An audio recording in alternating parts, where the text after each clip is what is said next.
This video is about choices in your life. So, I get a lot of questions around decisions and choices. Hey, this situation is happening in my life. Should I do this or not? Or, I'm thinking about doing XYZ, but should I do that? Because if I change my life, then I might lose out on blah blah blah. So sometimes it might be related to jobs. Hey, should I quit my job and then start a new venture? Or should I interview for other places or should I continue working here? What makes things a little bit complicated is if I stay for an extra year, then I get a certificate, then, I can use that certificate for something. Or in the world of technology, stocks usually vest annually. So, if I could just make it until December, then I get, the stocks vested and then blah, blah, blah, right? And when it comes to academics, I sometimes talk to students who want to change majors, but then they've already invested quite a lot of, their hours of study into the current major and things like that. So, what's the right thing to do? The right thing to do, the decisions that the thought process that we usually get into when we're thinking about the right things to do, we tend to look at it from a skewed kind of a perspective. So, we think because we are making an informed decision to go down a new path, things gotta be in the good side of things, right? Moreover, compared to that, whatever's happening right now is worse than this, right? In the ideal case. So, because we have this existing idea that what we have right now is not perfect, it's not ideal. Therefore, we need to do something differently in order to feel better, because that's the underlying premise. Although factually we may know that great things can happen when you stay, and also horrible things can happen when you go down the new path. We may know this conceptually, but it doesn't mean that you actually really take that into account when you make the decision, right? Because if it was truly that easy to make truly informed decisions, then I think a lot of people would not be having failed investments, right? So I'm not saying you invested strategically, but then you had a loss, which was a potential outcome. What I'm saying is, so many people in the world across different countries and cultures have agonizing pain because they bet their savings on something and then it didn't work out, right? So if we were truly rational thinkers and the decisions that we make truly are results of analytic thinking, of all the pros and cons analysis in a truly rational way, never skewed away with what we may be thinking, then we wouldn't be having this many people in remorse about bets, right? So, when it comes to time to choose, when it comes time to decide on your life, what's important? Because it seems like anything can be anything, and that kind of is the point, right? Even if you stay here, even if you stay in this situation that's not ideal for you, depending on your outlook, depending on how you carry your life, you can engage in your current life differently, right? Yeah, work is boring, but you could decide to be more engaged with your work. Yeah, my spouse sucks, but then you could, starting right now, try to see things from your spouse's perspective instead of insisting on yours and try to make this marriage work, right? Also, you could commit to a divorce and then really never have different second thoughts about it and then just walk down that path. You could interview for a new job and then just look back and, okay, so I'm done with this job, and then you just clean it up and then you could fully commit to that new job, not depending on what happens. You know, you get divorced, and who knows? Your divorce lawsuit might not work in your favor, and then you lose all of your money, and you have to continue paying alimony, or I don't know that much about divorces. But you know what? It's the path you chose. You can still be happy with the not ideal outcome, right? Moreover, like a new job. Suppose you go out, you do get a new job. Yay! But suppose you get fired on the first day. Things like this happen, right? But you're the one who chose to get the new job. Therefore, you commit to it and you don't regret. Ah, fuck, I should have stayed in that job, right? Because what stops you from regretting? Nothing. So, because anything can be anything, when you try to analyze the best outcome, best potential outcome, you're always wrestling with the unknown, because regardless of your choice, regardless of your decision, one thing is constant. Life, you don't know what's gonna happen tomorrow, right? And that doesn't really matter whether you make the choice to leave your situation or whether you choose to stay in your current situation.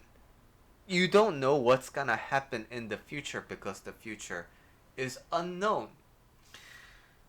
Therefore, what do we do in the face of all of this?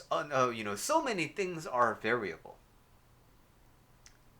What we need to be focusing on is, if tomorrow is going to be the same, right? Tomorrow can come, but I'm still not going to know what's going to happen at the end of tomorrow and the day after tomorrow. And that is true for me today, right now. I don't know what's going to happen in the next 5 minutes. I don't know what's going to happen tomorrow. So, because that is the only thing that stays constant, that is what we solve for.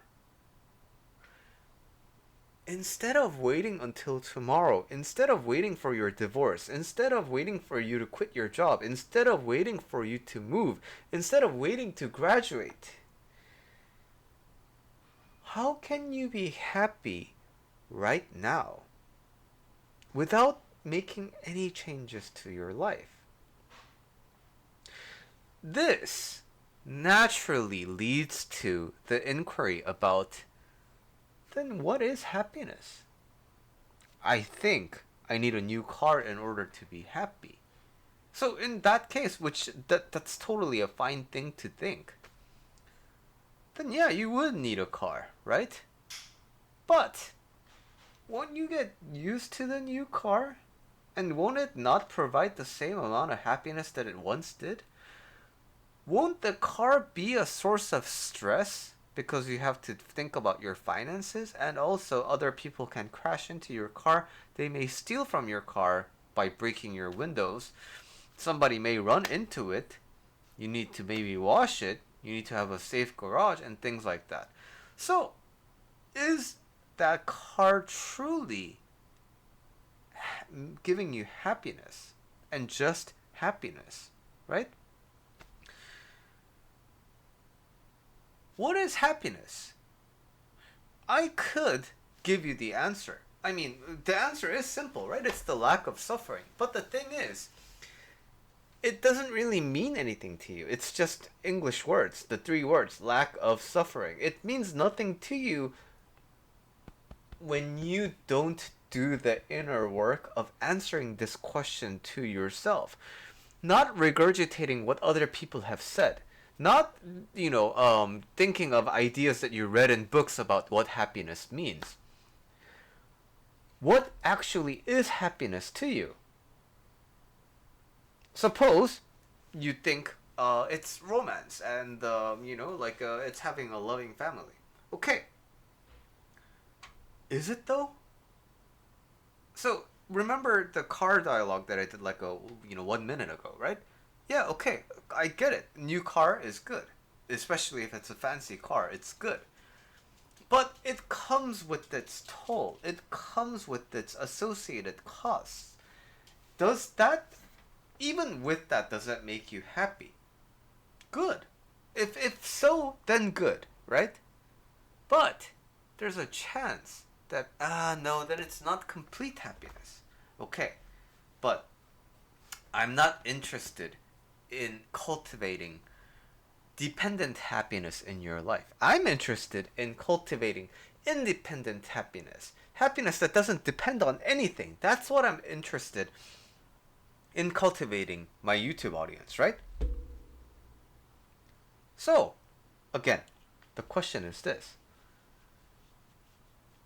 If the future being an unknown and anything can happen, whether regardless of whether I do this or that, if it is constant that I don't know what's going to happen in the future, then instead of trying to look for happiness in the future, I can look for happiness now. Why wait? There's no reason to wait. But in order to get to the happiness, I need to at least define what happiness means to me. What does it feel like to me? And when I get the answer from within me, I need to ask myself again, is it though? If not, then we have to keep asking ourselves, what is happiness? And that is how we find happiness today. But that might that might have you thinking, well, Billy, then aren't you kind of arguing don't do anything? Well, to some sense, yeah. Because I think so much of modern problems come from overconsumption, right? Like, all this stuff in the back is gonna go to Goodwill and donation centers because I'm realizing that even in my life, I've accrued a lot of things that I thought would give me happiness, right? Like all these dolls, they do make me happy. And, but there is a point in time where damage to these dolls would make my heart wrench. But then you know what? I've more and more going to detach from the idea of possession, right? So, in one sense, I am arguing for at least a little bit more non-possession in your life. You may notice that after coming back from India, I lost a little bit of weight because I'm also detaching from the need to eat meals, eat delicious and succulent meals for every meal, right? Because that also contributes to a lot of overspending on things I need just for gluttony, right? But I'm not asking you to be a saint.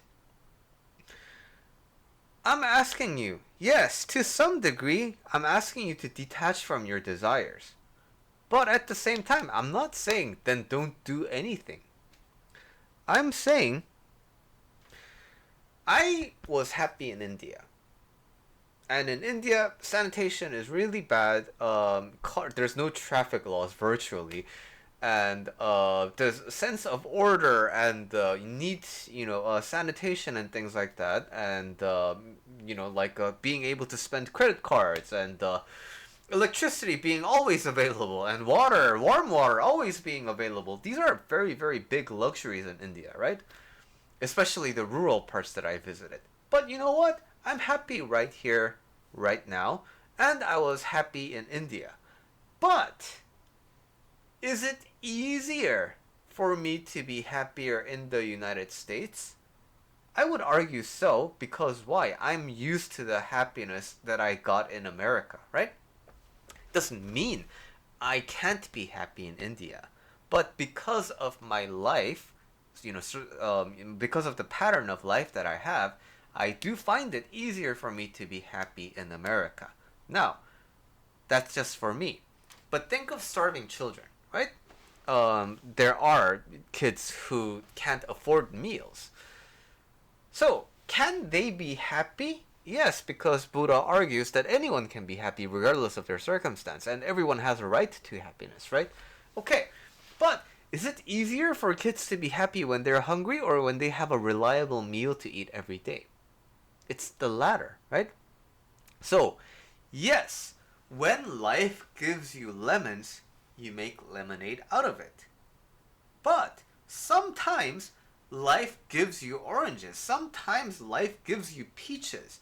Sometimes life gives you a mango tree that's almost ripe, so you can nurture it for a little bit and then harvest mangoes.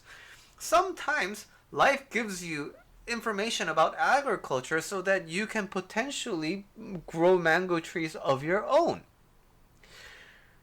What to do with those things are up to you, but what I am saying is it has to be independent from the expectation of happiness.